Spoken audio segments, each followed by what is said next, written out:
We opened the whole hotel completely on the morning of the grand final. We had a terrific summer last year, and then of course, as we all know, COVID-19 hit. Davey Boyd and I were partners, and we took the hotel over 28.5 years ago. We leased it out, and it's been leased out for some 22 years. We felt when we took it back that we had to do something special with it, and we completely rebuilt the hotel. What we're trying to achieve was basically a place that would be very welcoming to families. So it had to have that marine feel about it, where we exposed the water to the hotel as much as we could. We've kept the council in the loop every time we've done something they needed to be notified of, and the support has been fantastic. The Sailmaster Tavern is a unique hotel in South Australia. We offer full services of bar, restaurant, function rooms, gaming room, TAB, the whole gambit. It's a tourist destination, as well as our locals give us great support. I think when we first heard about COVID-19, we were watching it fairly closely and seeing how that was unfolding and getting a feeling that this was a pretty nasty virus. I think we always knew it was going to have an impact. I don't believe at that point in time I thought it would be as great as it was. In fact, the first few weeks of it, we didn't notice any difference in trade whatsoever. It was only when restrictions started to be imposed that reality hit home.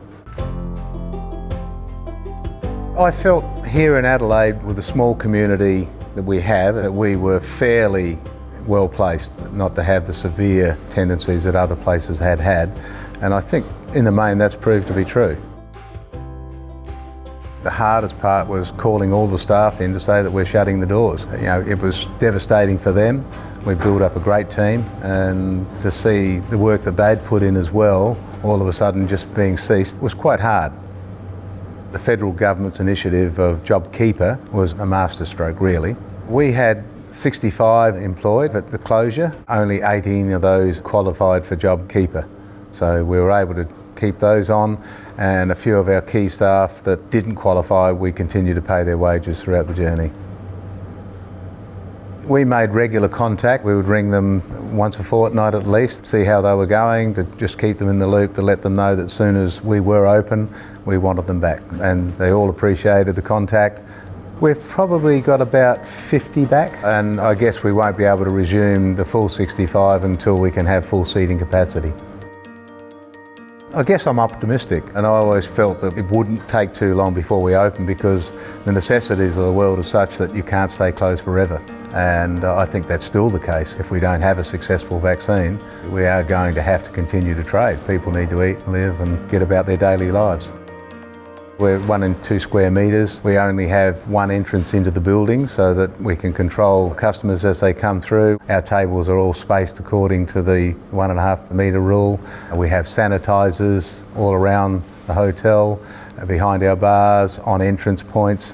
So all those measures that are needed are done. The patrons are very understanding of what we have to go through, and I think they're very happy to comply so that, you know, like us, they were able to come out and enjoy themselves.